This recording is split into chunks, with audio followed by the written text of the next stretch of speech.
The Secret Diary of Cameron Baum. Monday. It is 10 days since my last diary entry. I have found it difficult to update because Sarah Connor is constantly in my room and therefore cannot risk updating lest she chance upon my secret diary. It would not be secret if she discovered it, and she is such a blabbermouth she would doubtless tell John its contents. There are many secrets within these pages I do not wish him in particular to know. Ever. Without consulting me, she has decided my room is dowdy, smells and requires redecorating. I don't smell, I tell her. I didn't say you did, she retorts. I said the room smells, and look at the state of the drapes, they're ancient. It is unlikely they are ancient, since the house itself is less than 30 years old. It's an expression, not a very accurate one. You take everything so literally. Is that bad? It's a pain in the neck, is what it is. I cause you physical discomfort. There you go again. There is no dissuading her. My room is now redecorated and smells of fresh paint. The walls are white, floorboards bare and varnished. I have modular furniture, and a plant in a terracotta pot resting on a saucer. It is 18 inches high, with wide, strappy green leaves and tiny pink flowers that scent the room with perfume. Why a plant? I inquire. Consider it an experiment, Sarah Connor replies enigmatically, placing the pot on the window ledge. We know how well you kill, let's see how you do at keeping things alive. That doesn't seem too difficult. It is merely a plant. We'll see about that, she smirks. Water it and turn the pot every day so each side gets the same amount of light. I nod. Water and turn, how hard can it be? Within a week the plant is dead. I don't know how it happened, I confess. Sarah Connor examines the remains of the once healthy plant, now a slimy mass of decaying vegetation. It still smells, but not of perfume. Did you turn it like I told you? Yes. Did you water it? 3 times a day. There you are. Yes, here I am, I agree. But why did the plant die? You killed it with kindness. You can kill with kindness. You watered it so much the roots drowned. Once a week is adequate. Tough love. I didn't know that. Evidently. The plant is replaced with a vase of artificial flowers. Dust once a week. Think you can manage that? Sarah Connor asks with an arch of her eyebrows. I get the impression she is not surprised the plant died, is rather pleased, in fact, that it confirmed some previous opinion she held of me. Once a killer, always a killer. Tuesday.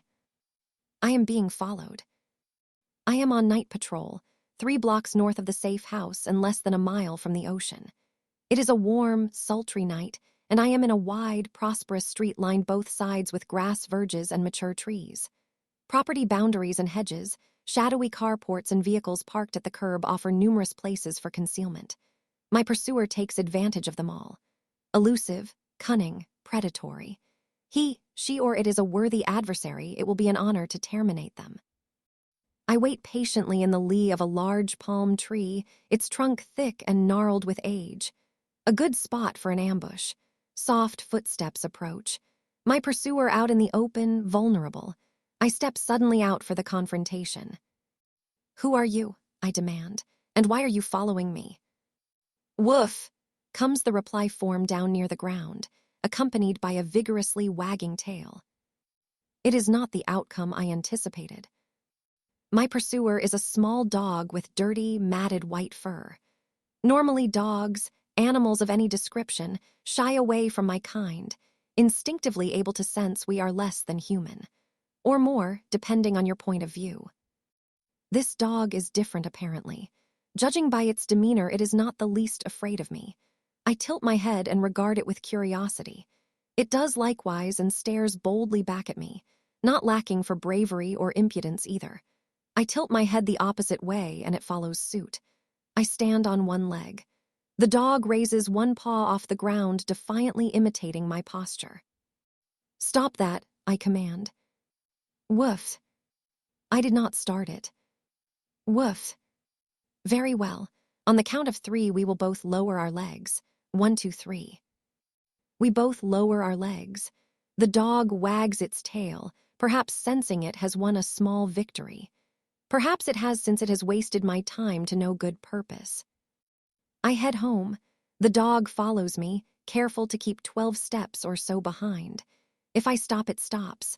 When I move away, it follows. I decide to do nothing. Dogs are mostly harmless creatures, especially one of this diminutive stature. If it follows me all the way home, so be it. Perhaps it will amuse John to discover an animal who is not afraid of me. John is already up when I arrive home. His sleep patterns have been disturbed by the death of Kate Connor, tossing and turning and never settling in his bed. So far, he has managed to keep this a secret from his mother.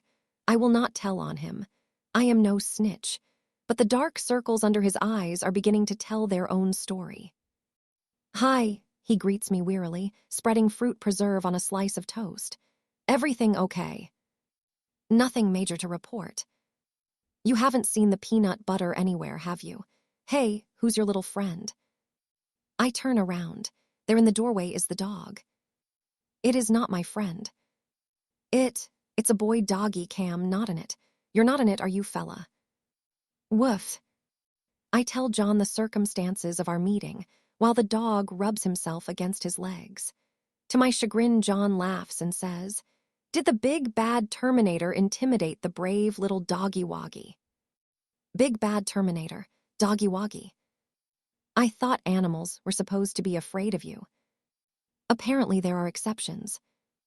Man, he's thin, and look at the state of his fur.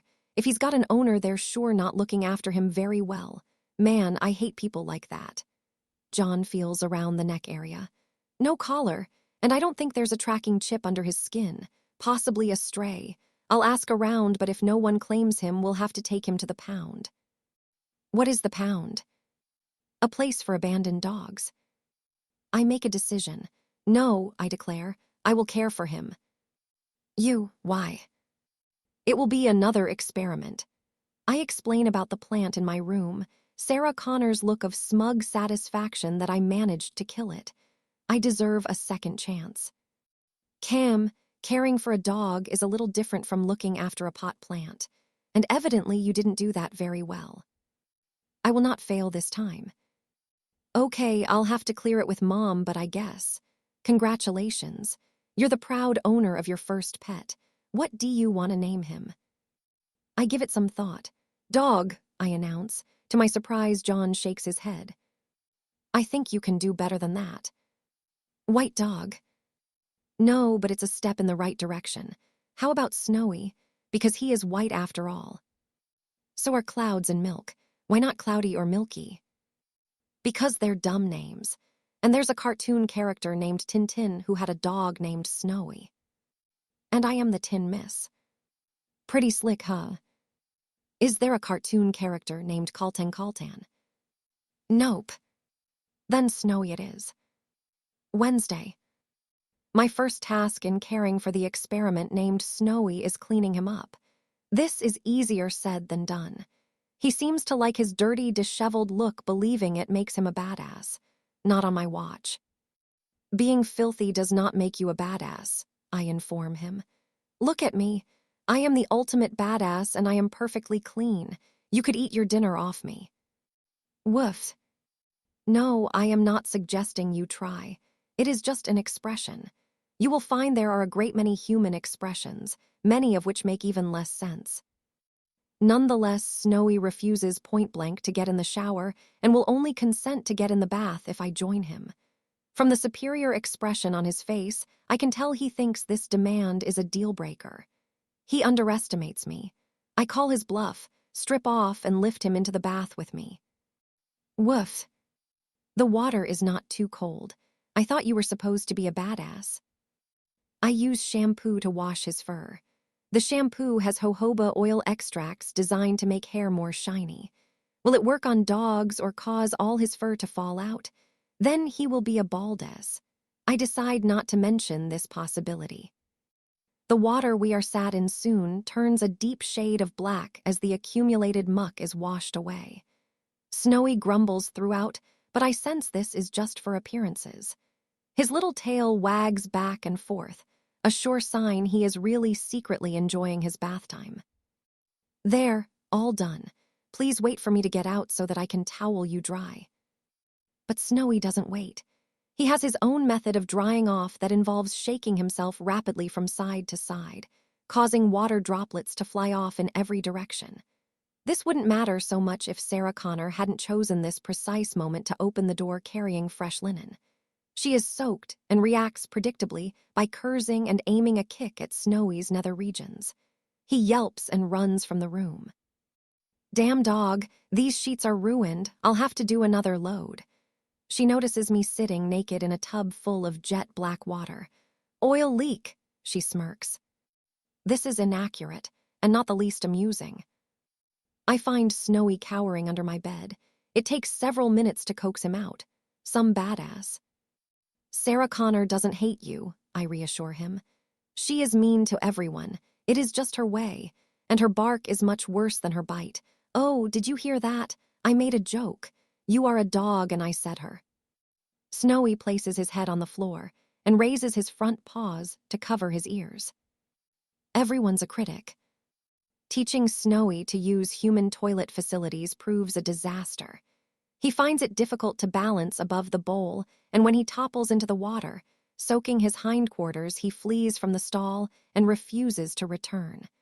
I suppose I will have to let him make his own toilet arrangements. Either that or make him wear a diaper. Thursday. Things improve when I take Snowy with me on night patrol. He lopes along beside me, easily keeping pace, though he does have a peculiar habit of sniffing every lamp post and telephone pole we pass. When I ask him why he is suddenly evasive, evidently it is a dog thing. Stay close, I advise him, and don't go chasing any female dogs. Woof, woof, woof. You don't have testicles. What does that have to do with chasing female dogs? Quite a lot, apparently. Snowy tells me these parts of him suddenly went missing. He woke up and they were gone. Perhaps you mislaid them, I suggest.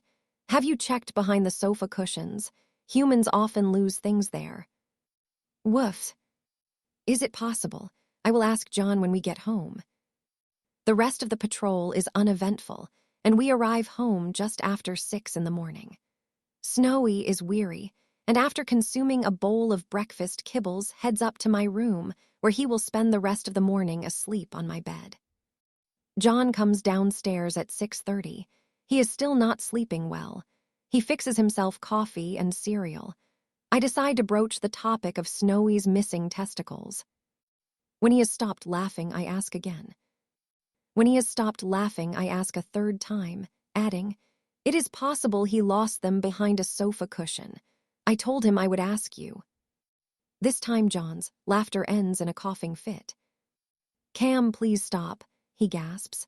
"I'm going to split my sides at this rate." I think this unlikely, but let it pass. "Cam, Snowy's been neutered." "Why has he been neutered?" "People do it to their pets to keep them docile and stop them producing endless litters of unwanted puppies. I'm sorry, but those bad boys aren't coming back." Snowy will be very disappointed. He misses those bad boys. "I'll bet he does." More laughter. "Though it does mean if someone went to the cost of having him neutered, then he probably has an owner. If they come looking for him, we'll have to give him back. You okay with that?" "Why wouldn't I be?" "You two seem to be getting close." "He is a dog and I am a machine. We are hardly compatible." "Okay, but don't say I didn't warn you. These emotions kinda creep up on you." Friday. Snowy has discovered that my Havaianas, the rubber thong sandals Sarah Connor insisted on purchasing for me, make excellent chew toys. Soon they are in shreds all over the floor. Predictably, she is furious.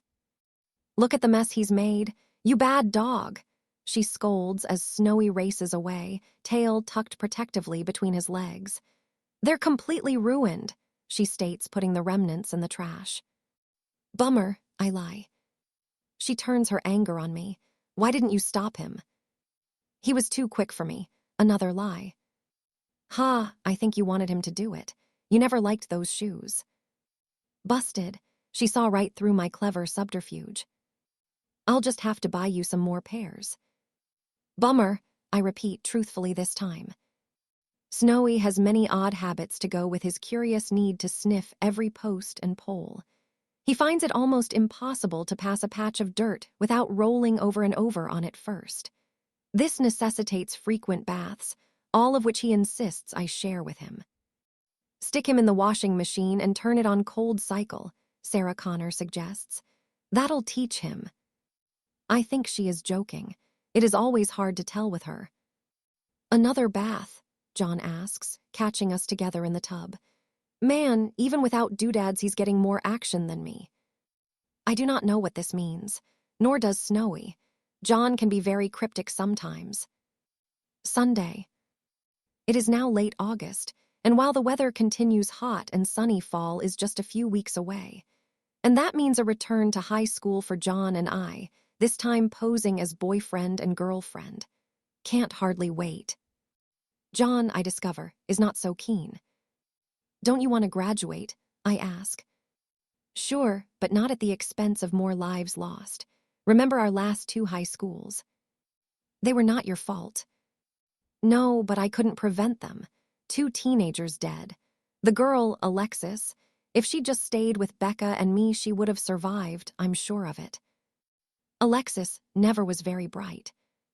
And now she's very dead. Your mother wants me to pose as your girlfriend. Yeah, she told me. John is silent, thoughtful. $1 for your thoughts, I remark. Isn't it a penny for your thoughts? Inflation, plus I don't have change. Oh, I was thinking of how we met the first time. You remember New Mexico. I access the appropriate memory kernel. New Mexico High School, a long hallway, lockers either side. Students hurrying to and from class, a lone boy newly arrived. Friendless, unsure of his surroundings, his place in this world of learning. Long, tousled hair. Looking around, sees me, discreetly checks me out. Trying to appear cool. Failing, cute. So cute. Vaguely, I say, revealing none of this. You introduced yourself as Cameron Phillips. Told me your father sold tractors. Suppose I'd asked to buy a tractor, then what would you have done? Found you one, of course. I bet you would have too. A smile. It's gonna be like that again. It'll be like starting over. You want a tractor. I'll pass, thanks. We should practice, I suggest. Practice what? Being a couple. Why? To avoid arousing suspicion. Okay, practice how? What do couples do? In school, I mean. A shrug. Hold hands, hang out, kiss. We should practice kissing. John laughs. It's been so long, maybe I've forgotten how. It's easy. Let me show you. I'm so close to John I can feel his breath on me. I incline my face. Target graphics appear in my HUD and vector me in. Servo motors whir silently, judging distance and speed. It is a soft touchdown, very soft. I guess we do need to make it look real. Kiss. Yes, for the good of our mission. Kiss. And it was Mom's idea. Kiss. She should be pleased. We are taking it so seriously. Kiss. Do you want to squeeze my butt to make it seem authentic? Kiss. Okay, I'm all for authenticity. Kiss. Shall we try it with tongues? Sure. Kiss. You taste of strawberries. Kiss. I had a fruit smoothie earlier. Kiss. What do I taste of? Kiss. Kinda meaty. Kiss. That will be the kibbles. Wait, you ate dog food. No, silly, I merely tasted Snowy's lunch to check it wasn't stale. He won't eat stale. He's a fussy eater. So you did eat dog food? Yes, what is wrong? Why have we stopped kissing? I think I'm going to be sick. John breaks our embrace and hurries away. It is very nutritious, I call after him. It has added vitamins for a silky smooth coat. Too late, John has left the room. Note to self, Prior to snogging, do not consume dog food. Monday. John, Snowy, and I are outside in the front yard. John is washing the SUV while we sit in the shade of the house. Sarah Connor is out running, keeping fit. Snowy dozes fitfully on my lap, warily eyeing the bucket of soapy water and the hose John has with him. Snowy doesn't like hoses or soap. A battered Chevrolet pickup pulls up at the curb, and an overweight man in dusty bib overalls climbs out. For some reason, Snowy's ears flatten against his head, and he begins to tremble and whimper. "Can I help you, sir?" John inquires. "Maybe you can and maybe you can't, son. Your papa home." "My father's dead, sir." "Mama around?" "Out. Can I help, mister?" "Crow, Abner Crow, looking fur ma dog, went missing on me. White terrier answers to the name Jasper. Heard tell there's a dog turned up here fits that description." John points at Snowy. "Is that your dog?" "Hell yeah. Dang it, Jasper, where you been? Bad dog. Gonna be some whoopin' tonight when I gets you home." Snowy whimpers more loudly. The man called Abner Crow tries to move towards us, but John puts a hand out blocking his path. "Just a second, Mr. Crow. When that dog came to us, he was in pretty poor shape. Looked like his owner had mistreated him, maybe even abandoned him." "Ain't none of your business how I treat ma animals, son." "Maybe so. Truth is my sister's become fond of Snowy. That's what we call him now. She'd hate to see him leave. Perhaps you'd be kind enough to let us buy him from you." Abner Crow strokes his chin thoughtfully. "A trade, eh? That dog cost me a pretty penny in vet's bills. Then there's his food." "I will pay you $10,000, I announce.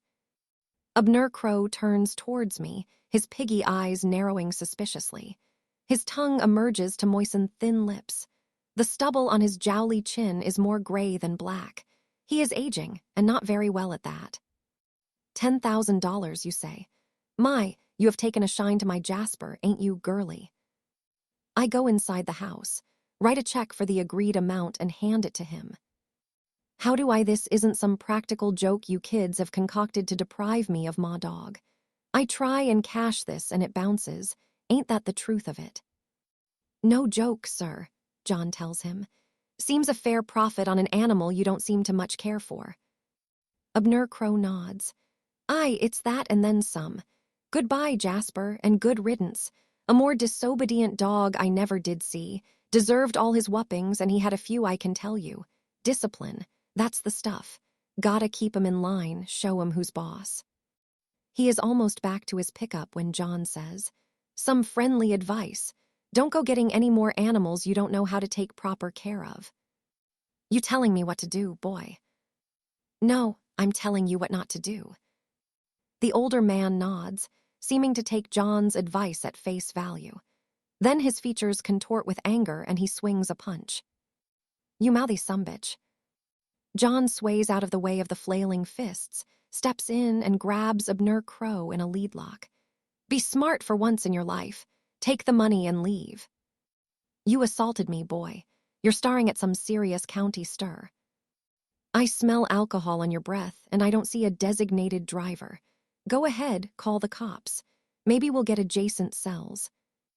Abner Crow doesn't speak again until he's safely behind the wheel of his truck.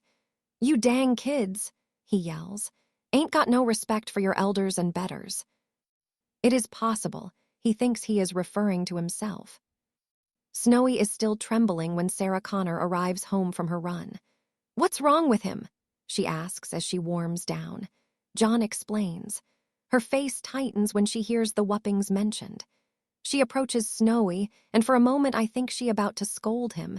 Then she bends and scratches him behind the ears in the way he enjoys. Welcome to the family, she says softly. Tuesday.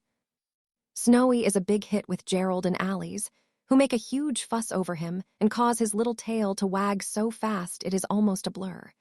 He seems especially taken with Allie's, who looks extremely attractive wearing a tiny bikini in the warm sunshine, constantly rubbing himself against and between her long tan legs. If I was human, I might be feeling jealous. Bitch. Cam, he's adorable. Look at his little tail wagging. Can we take him with us to the beach, please? I promise we'll take really good care of him. Do you wish to go to the beach with Gerald and Allie's? I ask Snowy. Woof woof. He says he'd love to go to the beach. Thank you for asking. Oh, Cam, Allie's laughs. It's so cute how you pretend to know what he's barking. Pretend. I go back inside the house and up to my attic room, standing sentinel at the window. This provides a good vantage point from which to observe most of the street. In the heat of the day, no joggers are visible. Humans possess sweat glands to cool them down, yet are oddly reluctant to use them, preferring to rely on mechanical air conditioning devices installed in their homes and cars. This reliance on machine technology is a small but significant step down the slippery slope that leads to Skynet. At number 4, a landscaping crew is hard at work, planting trees and shrubs and generally churning up huge piles of earth that Snowy will doubtless find very tempting to roll in. I resolve to keep him well away. At number 17, a new family moved in last week. Husband, wife, small child, and even smaller pet dog.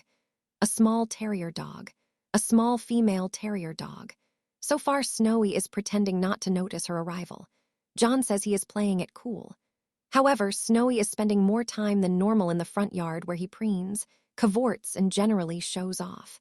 His behavior reminds of Gerald Ramirez when in the presence of attractive females. Humans and dogs are not so dissimilar in their courtship rituals, it seems, although Gerald does not sniff every telephone pole he passes, to my knowledge. Since I am alone in the house, it is important to use this time constructively. No slacking. And since I am a Terminator, this means killing things. In the backyard, Sarah Connor has cut several rectangular earth beds into the grass in order to grow fruit and vegetables. Fresh fruit and vegetables form an important part of human diet needs, and she is always urging John to eat more fresh greens, even though he is happy to merely order in pizza. The plants in their serried rows grow strong and lush in the mild California climate, but like most living things, they are vulnerable to predators. This is where I come in. I patrol the rows, seeking out pests before they can defoliate the crops. Aphids, caterpillars, beetles, grubs, slugs, snails, larvae, bugs of all gender and description are terminated between my fingers, which soon turn green with their squashed, mushy innards. It is very Moorish, and I extend my patrol to include the wide area of grass, stamping on fleeing ants and ladybugs, friend and foe alike sacrificed on the altar of my frenzied bloodlust. I have missed this. Snowy returns several hours later, reeking of sea water and with his fur full of gritty sand. He had a blast, Allie's laughs, lifting him from the backseat of the bug and placing him beside me. Didn't you, Pudding? Pudding? Snowy doesn't appear to mind being called a dessert dish. In fact, he's as happy as I've ever seen him. We put him on a junior board in the shallows, and he was a natural, Allie's continues. I think he was a surfer in a previous life. Snowy had a previous life. Sure, I think we all have past lives. We live and die and come back again, over and over. I totally believe I was once an English princess in King Arthur's court, while Gerald was a starving peasant during the French Revolution. How come you get to be an English princess, and I'm a starving French peasant? Gerald grumbles. Karma, little bro. Can I have been a French aristocrat who gets his head chopped off? You want your head chopped off? Beats the heck out of starving to death.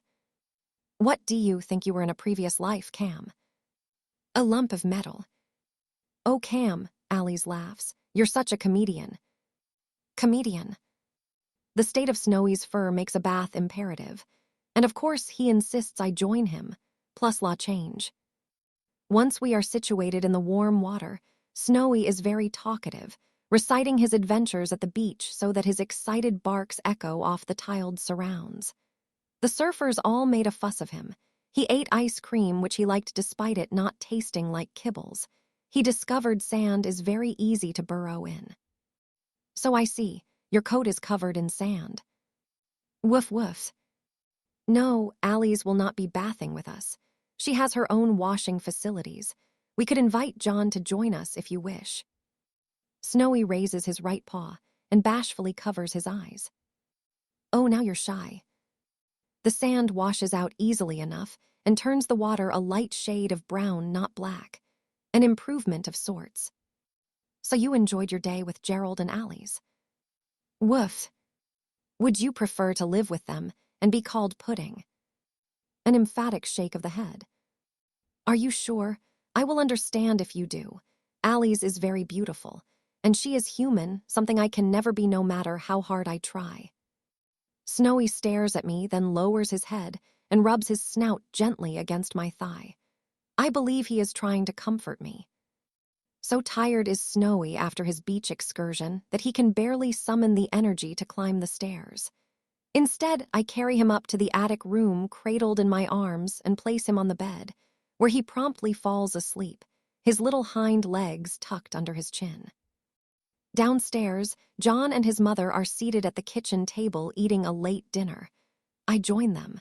They are discussing our return to school. Here's a blueprint of the school. I want you to memorize where the entrances and exits are, fire escapes, everything, Sarah Connor insists. And the road system around it. Obviously, you can't take weapons with you, but we should be able to rig a secret compartment in the SUV so you'll have something to hand. You'll both have cells, of course. Anything out of the ordinary, you call me. Mom, is this all really necessary? Don't think lightning can't strike twice, John, because it already has. Twice they've targeted you at school. Plan for the worst, hope for the best. Then maybe I should stay home. Not an option until you graduate. Mom, we'll send Cameron in a few days before you. Remember, you'll be meeting as strangers for the first time. Who become boyfriend and girlfriend? I inquire hopefully. That's right. Geez, Mom. Don't pull that face, John, just so she's near enough to protect you at all times. Look, it's not as if I expect you to kiss her or anything. No, that'd be weird, John laughs. His foot presses against mine under the table to indicate he doesn't mean this.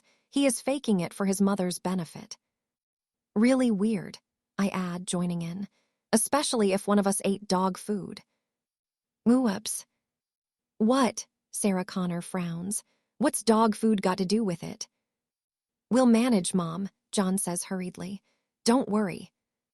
Can I take Snowy to school? I ask. Of course not. Dogs don't attend school. He's very smart, and he won't cause trouble. John, tell her. Cam, Snowy'll have to stay home. That's just the way it is. Mom'll take good care of him. He eats kibbles for breakfast and lunch, but not dinner, I instruct her. If he rolls around in the dirt, he'll need to be bathed. You will need to get in the bath with him since the shower frightens him. He likes his tummy scratched 3 times a day for at least 5 minutes duration. Anything less and he sulks. Sarah Connor crosses her arms over her chest and says, Okay, what's going on here? What do you mean? Last time I checked you were a Terminator. You have as much empathy for living things as I do for a house brick. Now you act like that dog's your firstborn. I wanted to prove you wrong, I confess. Wrong how? The plant in my room, that I can only kill, not nurture. That stupid plant is what this is about. I think that's how it started, John interjects. But now she's developed a genuine affection for Snowy. This could be significant. How do you figure that? Mom, think about it. This isn't reprogramming. No one altered Cameron's machine code this time. She's learnt to care for another living creature. Think of the implications. GHT. So we give every Terminator a cuddly puppy dog and wait for them to become all touchy-feely. I think I future John, sent her back for a reason. You sent her back to protect him. Damn it, these tenses are confusing.